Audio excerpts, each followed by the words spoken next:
대제사장인 엘리와 불량아인 그의 두 아들에게 분노하신 여호와 하나님은 예언자를 통해서 이런 말씀을 전하셨다. 나는 이스라엘 백성이 불살라 바치는 모든 번제물 가운데서 일정한 몫은 제사장이 차지하도록 특별히 생각해 주었다. 그런데 너희는 어찌하여 내 백성이 나의 명령에 따라 내게 바치는 제물과 예물들을 탐내며 더럽혀 놓느냐? 너 엘리야, 너는 왜 내 자식들을 나보다 더 소중하게 여기며 이스라엘 백성들이 내게 바치는 제물 가운데서 가장 좋은 것들만 골라먹고 너희들만 살찌느냐? 누구든지 나를 귀하게 여기는 사람은 나도 귀하게 여기지만 나를 멸시하고 업신여기는 자들은 나도 그들이 수치를 당하도록 내버려 두겠다. 이제 너희 집안의 사내들은 모조리 요절시켜 어느 한 사람도 노령에 이르지 못하도록 할 것이며 네 아들 홈리와 비나스가 한날에 죽게 되리니 그것이 이러한 일이 표정인 줄 알아라. 대제사장인 엘리 두 아들은 역시 제사장이면서도 페류나로 살아가고 있었다. 백성들이 성소에 제물을 가지고 오면 제물의 기름을 떼어 주님의 제단 위에 태워 바치기도 전에 두 아들은 시종들을 보내어 먹기 좋은 살코기를 먼저 가져가기도 하고 그뿐만 아니라 희막에서 시종들은 젊은 여인들을 불러다가 자기의 욕심을 채우는 것이었다. 이러한 소문을 전해들은 아버지 엘리는 두 아들을 불러서 책망하였지만 그들은 아버지와 하나님을 외면하고 여전히 탐욕과 음욕에 빠져 살았다. 그러나 엘리는 자기 아들들의 비행을 고치지도 또 그들을 제사장직에서 쫓아내지도 않고 그대로 내버려 둠으로써 하나님을 분노케 하였으며 결국 그들은 버림받은 제사장 집안이 되어버렸다. 하나님은 더 이상 그의 모습을 엘리에게 나타내시지도 않았고 엘리는 사무엘에게 하나님의 말씀을 듣는 일을 제대로 가르치지도 못했다. 급기야 하나님은 이러한 엘리 가문을 멸하기로 작정하셨다. 하나님은 자신을 질투하시는 분이라고 하셨으며 그분을 미워하는 자들에게는 3대, 4대까지 벌을 내리시겠다고 말씀하셨다. 사사로서 이스라엘 백성을 이끌어가는 엘리 제사장도 이제는 나이 들어 늙었고 그의 두 아들은 이스라엘을 이끌어갈 인물이 못 되었다. 이때 블레셋의 대군이 쳐들어와서 이스라엘 군이 3,000여 명이 죽는 대참사가 일어났다. 이스라엘의 장로들은 여호수아 때 언약궤를 메고 가서 여리고성을 무너뜨린 것을 기억했던 것일까? 그들은 실로의 성소에 있는 언약궤를 싸움터의 영내에 두고 전투를 벌였지만 역시 대패하고 말았으며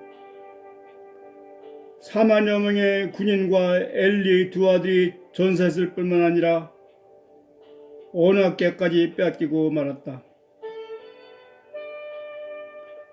그날 베냐민 지파에서 출전했던 사울은 싸움터에서 빠져나와 성전문 밖에서 소식을 기다리던 제사장 엘리에게 달려가서 패전 소식을 전했다. 우리 편이 크게 패해서 많은 군인들과 제사장님의 두 아들이 전사했습니다. 그리고 하나님의 언약궤도 빼앗겼습니다. 엘리는 하나님의 언약궤를 빼앗겼다는 충격적인 소식을 듣고 앉아있던 의자 뒤로 넘어져서 목이 부러져 죽었다. 98세 된 그는 너무 늙은 데다가 살이 쪄서 몸이 무척 무거웠던 것이다. 이날 엘리 며느리인 비느하스의 아내는 해산이 가까운 만삭의 몸이었는데 시아버지와 자기 남편의 사망 소식뿐만 아니라 하나님의 언약궤를 빼앗겼다는 소식에 놀라서 갑자기 진통을 느끼며 쓰러져 사내 아이를 낳고 곧 숨을 거두었다. 이 모든 일은 이스라엘 민족뿐만 아니라 엘리 가문에 안겨진 커다란 재앙이었다. 그 후 엘리 증손자인 아히멜렉이 제사장으로 일했지만 사울 왕에게 죽임을 당했으며 다윗 왕이 제사장으로 세운 그의 아들 아비아달은 아도니아의 반역에 가담한 죄로 솔로몬 왕에 의해서 고향으로 쫓겨나고 말았다. 아버지 엘리를 뒤를 이어 막강한 세력으로 이스라엘을 다스리던 엘리 가문은 이렇게 허무하게 무너진 것이다. 삼손의 뒤를 이어 58세 사사가 된 제사장 엘리는 40년 동안 이스라엘 민족을 이끌어온 지도자이며 대제사장이었다.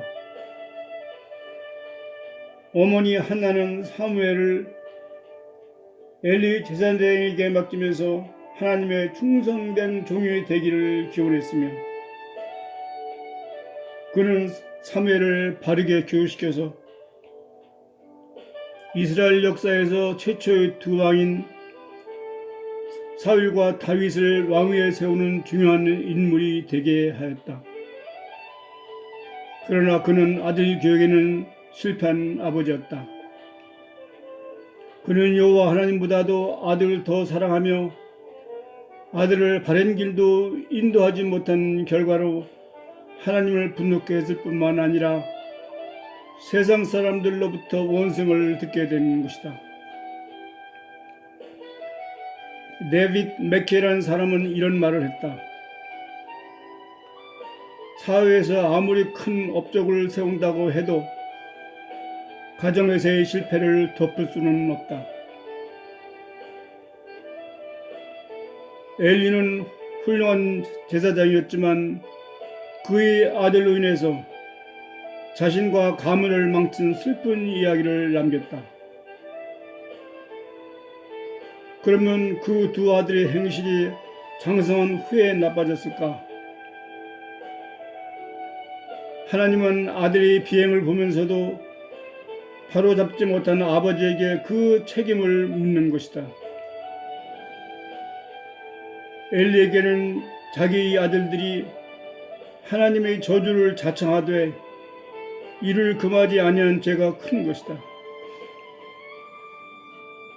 그런데 우리는 3000년 전의 슬픈 이야기를 지금 왜 또 들어야만 하는가?